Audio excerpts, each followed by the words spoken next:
God sees beyond the labels. God sees beyond any label that we put out there. You think of all the labels, right? All the labels you can think of. God sees beyond the labels. So any label that someone wants to put on you, how people want to describe you, talk about you, right? Any way someone wants to label you, God sees beyond the labels. And so today we're going to talk about the story of Rahab. For those of you who've been to church, who know a little something about the Bible, you've probably heard about Rahab, right? And so today, let's talk about Rahab. Let's talk about the role that she played in the gospel, right? In the lessons that we have for today. Let's talk about Rahab, right? So today's discussion is God sees beyond the labels, right? And that's the story of Rahab. Let's talk about Rahab. Now, I made some notes, so I'm going to be looking back and forth, between the camera and my notes, because I got some notes, and I got to I took some time and broke this down. So bear with me. We'll see if I can get through this. I don't know, maybe in about 15, 20 minutes or so. But bear with me, right? So we're going to talk about Rahab. God sees beyond the labels. I want to introduce you to the first text. The first text, if you want to follow along, I want to introduce you to is Joshua 2, right? Joshua chapter 2, verses 1 to 21. Joshua 2, right? 1 to 21. And Matthew chapter 1, verse 5. So that's Joshua 2, 1 to 21, Matthew 1, 5. So Matthew 1, chapter 1, verse 5. Salmon, keep in mind, Salmon was the father of Boaz, whose mother was Rahab. So I want you to keep that in mind. Salmon, the father of Boaz, whose mother was Rahab. Joshua 2:11. The Lord, I'm going to quote here, the Lord your God is God in heaven above and on earth below. And we know that. The Lord our God is God in the heaven above and on the earth below. So God rules everything, right? He rules the heavens. He rules whatever is out there in the universe, right? And he rules here on earth. He's the God of everything, of every man.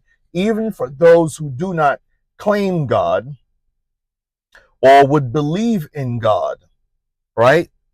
He, the Lord, is our God. That's our God. Like whether we want to claim him or not, or recognize him, or pray to him, or however we pray to him, whether we consider ourselves to be Baptist or Catholic or a Pentecostal, or you name it, Jehovah Witness or whatever. God, there is one God, and he is the God for all of us, heavens and earth. Now let's talk about Rahab. Let me introduce you to Rahab first. Who is Rahab? For those of you who do not know, Rahab was a prostitute in Jericho. So set this up. Rahab was a prostitute in Jericho. Now, when you hear the word prostitute, what comes to your mind? Some female or male, right? Female or male selling their body for sex, right?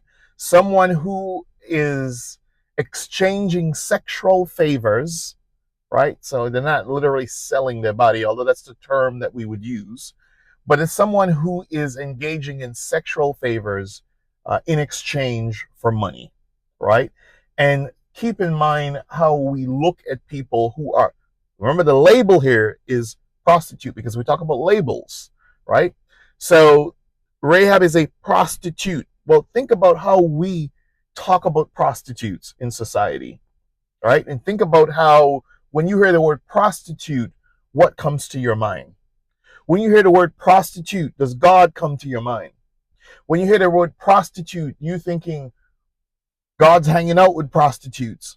When you hear the word prostitute, do you think God is going to use a prostitute to do anything good? When you think of prostitute, what comes to mind? And I guarantee you, for most people, it's going to be something negative. No one's going to stop to get into the person's story, to wonder about how did this person end up. People are going to say, you got choices. And she chose, or he chose, to be a prostitute. That's what folks are going to say. Let's just be honest, right? So Rahab was a prostitute in Jericho. And that's important to remember. Rahab was a prostitute in Jericho. Main point: God does not define us by our past. He defines us by our potential. Imagine if God was to define all of us, me, all of you looking at this video, by your past. Imagine if God was going to define you by your past and judge you based on everything that you have done up to now, forgetting whatever else is to come. If God was to solely just judge us on our past, and for a lot of us, everybody has a past. And for a lot of us, we might be at a point right now where we have changed, where we're okay, where we see things different, where we do things different. But what about our past? And if God was to judge us by our past, then nothing good will come the way for many of us. Like, we will never see anything good. Forget about even heaven. We would never see anything good if God was to just define us by our past. But that's what a lot of us do.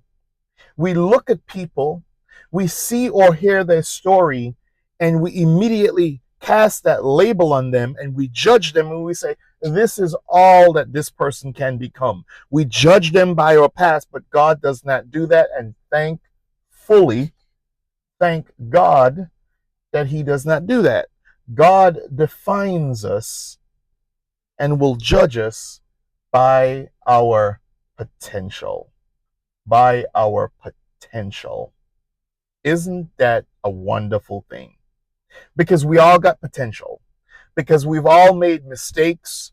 But while we've made mistakes, we have the ability to correct our actions going forward and to not make those mistakes again, to not do the things that we used to do again, right? So God defines us by our potential. Imagine if he was going to judge us by our past, because some of us act like we don't have a past.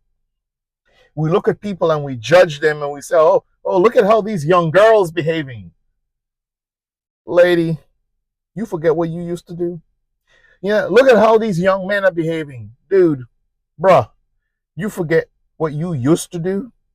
Some of the things you did when you were...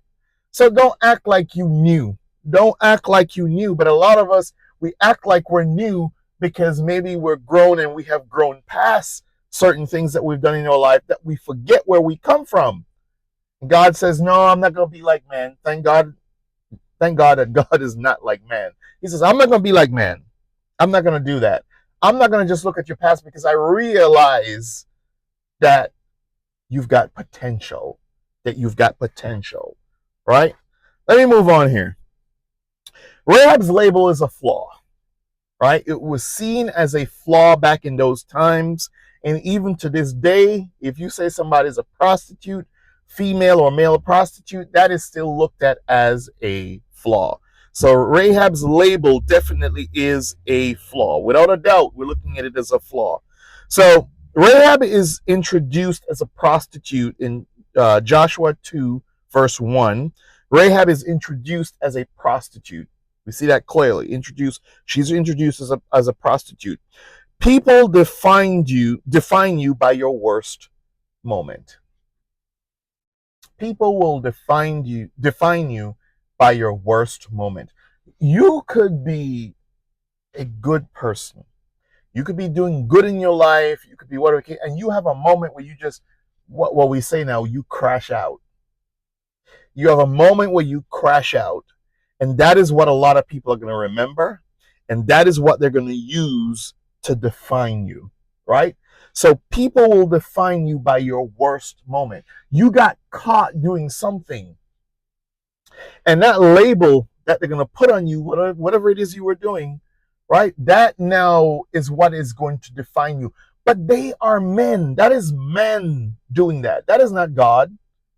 That is men feeling good about themselves to laugh at you. Ha ha ha. Oh, look at her. Look at him. You heard what she did. You heard what he did. You just again. Look at this person. But that is man. Man finds enjoyment, humor in the downfall of other men. A lot of people find humor and enjoyment and a sense of satisfaction in the downfall of other men, of their brothers and sisters. Thank God that our Lord Savior Jesus Christ is not like that, right? God defines you by what he can do through you. I'm going to say that one more time. God defines you by what he can do through you, how he can use you going forward, not just by what you have done, right? And as I said, I'm going to start a series here for the next probably couple weeks of going through and pointing out to these examples, right? Pointing out to these examples, how God uses us, and he's not just looking for the pastor to use, or the priest to do his good work, or the person who's in church every Sunday to do his good work. And that's what I'm going to be pointing out. So people define you by your worst moment. They talk about it. They tell everybody that it's the great talk. It's the whatever the case is. They try to bring you down, and God will prepare a table for you in the presence of your enemies when he is ready to use you. God defines you by what he can do through you. He doesn't care what label man has put on you. Man cannot hold you back if God says you're going to move forward. And ain't that a good thing? And all of us have benefited from that. All of us. Because if we were to be subjected and withheld by a lot of the things that people would have said about us, none of us wouldn't be where we are today if we are so solely rely on mankind. There are people who would help you. They don't even think they should be helping you. They can't even understand why they're helping you, but they ain't got no choice to help you but God, because God will them to do so. Let's talk about Rahab's faith. Rahab's faith and her turning point. Joshua 2:9-11. Rahab declares faith in the God of Israel. So this woman was a prostitute, and she was obviously using this as a means of getting by, right? She was exchanging her body. She knew what other folks wanted, what men wanted, what maybe there were women too that she was prostituting with, but she knew these, especially these noble women, right? A lot of them were also engaged in same-sex relationships, right? And I'm not knocking same-sex relationships. I'm just saying that's what people were engaged in, right? And so Rahab she declared her faith to the God of Israel. So despite what Rahab was doing, despite the life that she was living, she had faith in God. That alone should make me stop right here. Despite what Rahab was doing, despite the life that she was living, she maintained her faith in God. And God looked at that. He looked at it. So despite whatever you are going through right now, despite the labels that people have put on you, despite the labels that you have put on yourself, despite whatever it is that's going on in your life, how difficult life is, keep your faith in God, because then when God sees that you're strong and you believe in him and you have faith in him, despite whatever you're going through, you can climb mountains, and God can use you to climb mountains. You got to have faith. When you broke and you got no money, I've been in that situation, broke, have no money in college, I had to have faith. I had to have faith.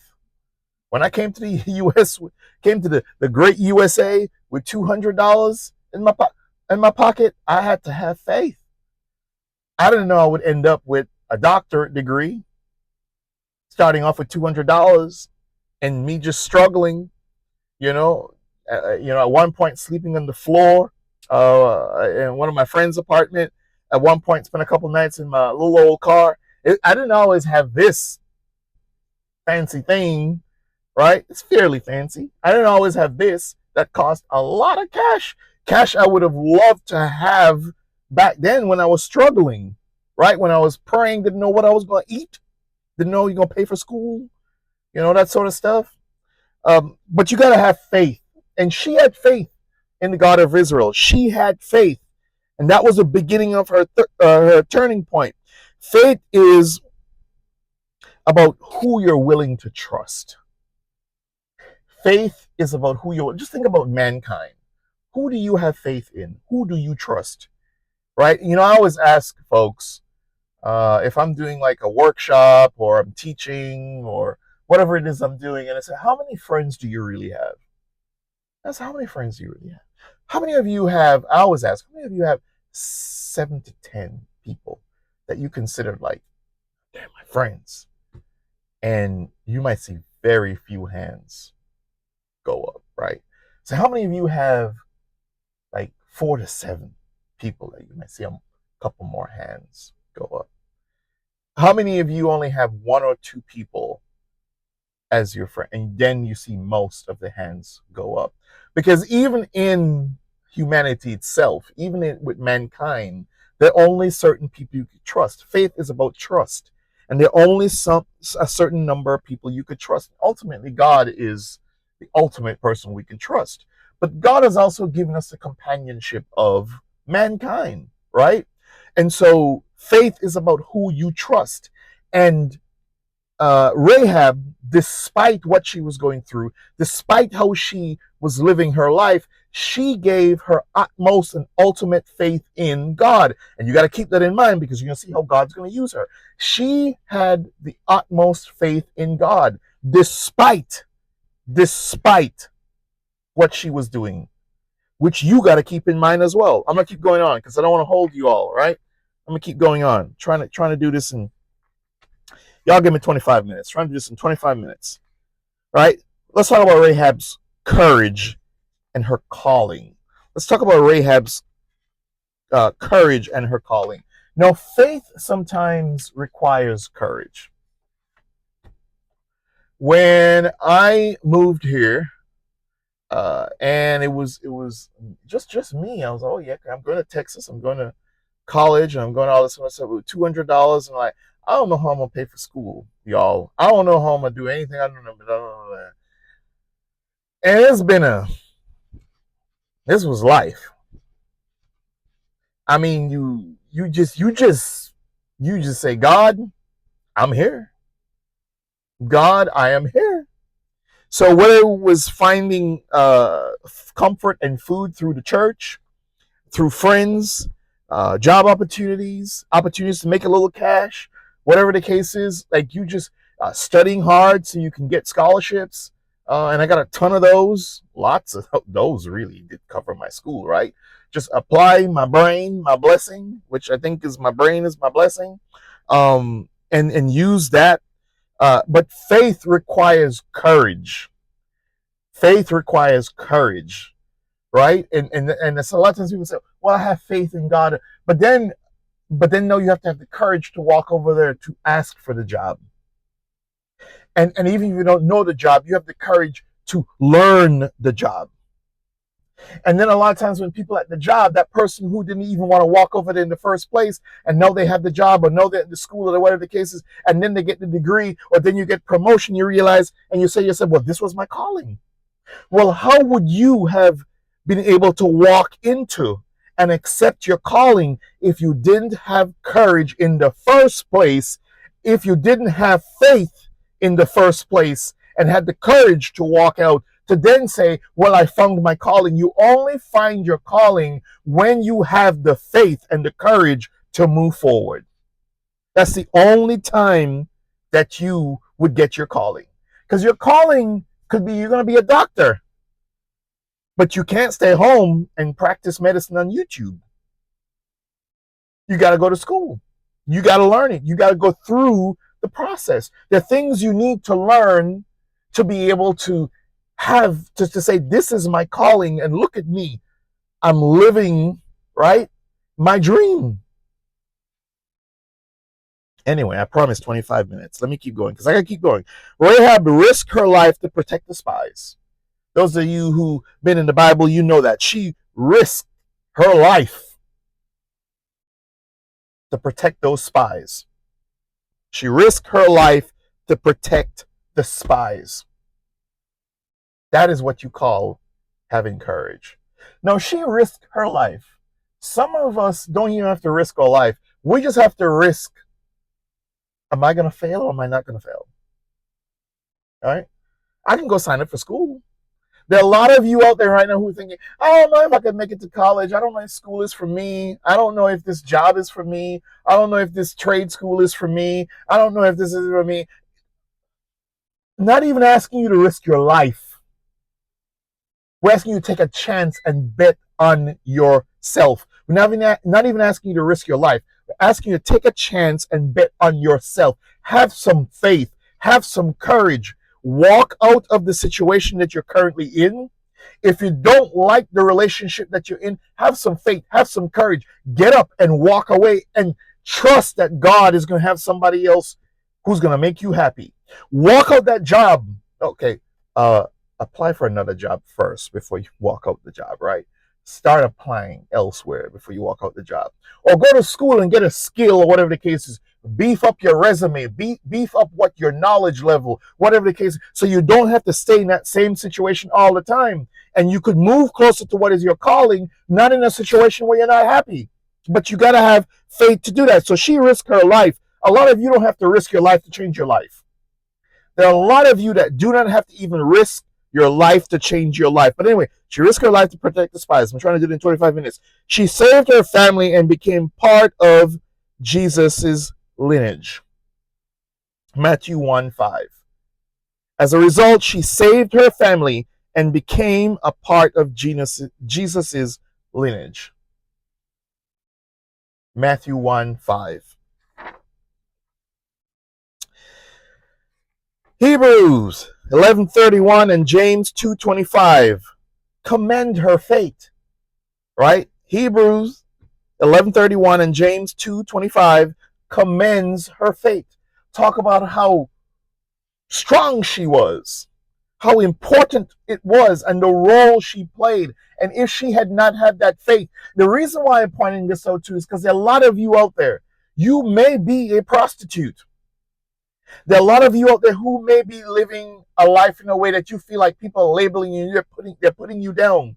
You might be a single mother. You have kids out of wedlock. You might be divorced, right? You might be gay. You might be bisexual. You might be whatever the case is, right? You might be homeless. You might, whatever your situation is, somebody has put a label on you, and Jesus says, no, don't listen to men. Listen to me. Have faith in me. Have courage in me. Take that faith and that courage and move forward with your life. And I can help you do great things. Man cannot hold you back. Man does not, remember, God is the God of the heavens and the earth, not mankind. God made man. So regardless of what label you have on you, get up and move forward with your faith the way Rahab did. Rahab risked her life. Sometimes you don't even have to risk yours. Redemption transforms your story. It doesn't erase your past. Redemption transforms your story. It doesn't erase your past. But you know, for a lot of us, if you think about it, it is our past that has pushed us to where we are. Sometimes for the good, sometimes for the better. But it is our past that inspires us a lot of times to be a better person, to move forward with our lives, to change the way we have living. Redemption transforms our story. Your story is not finished if you're alive. If you're looking at me, hey, share this with somebody. Your story is not finished if you're alive. Your story could be transformed.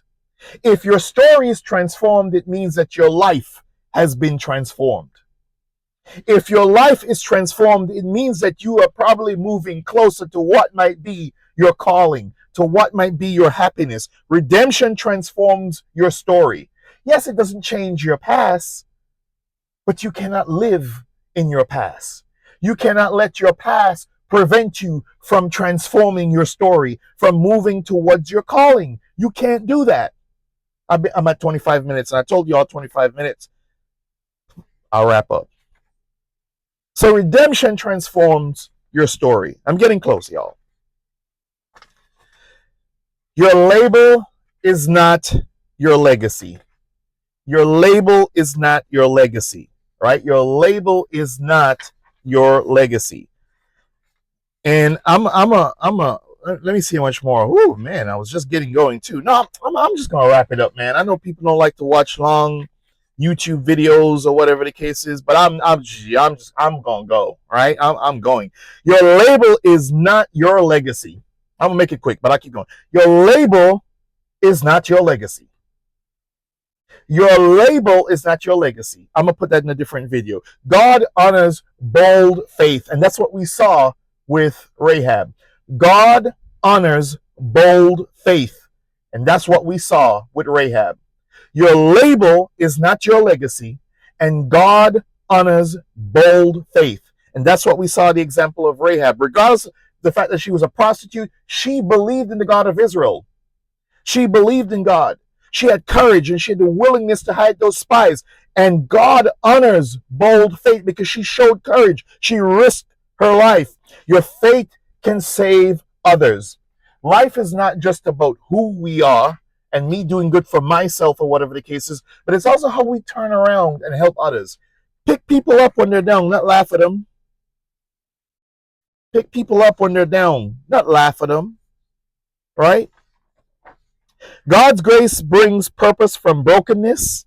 And I'm going to make a whole video with part 2 of this. God's grace brings purpose from brokenness, right? God's grace brings purpose from brokenness. So Rahab was broken. And she was living a life that a lot of times people would say you could live a better life. But God's grace, if it wasn't for God's grace, a lot of us wouldn't be here. Most of us, all of us wouldn't be here if it wasn't for God. If God was to just judge us on our past, a lot of us would be gone, so far gone, right? If God could use Rahab, then he could use you too. If God can use Rahab, then he could use you despite whatever you have done in your life. Despite whatever you have done in your life.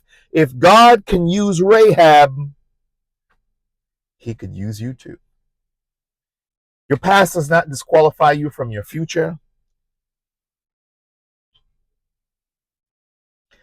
God always has a new future for us. We got to keep that in mind. And we cannot let our past define us. We cannot let our past define us. So I want you all to wrap this up. Regardless of what label has been used to define you, regardless of what people have said about you, regardless of the labels you have placed on yourself, regardless of the dark journey that you're going through right now, regardless of the dark journey that you have been walking through all your life, regardless of whatever your situation is, place your faith in God.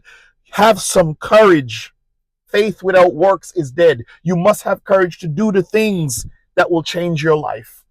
You must have courage to move forward. It doesn't just, faith is also about having that courage, that willingness to move towards what is your calling, what is your blessing.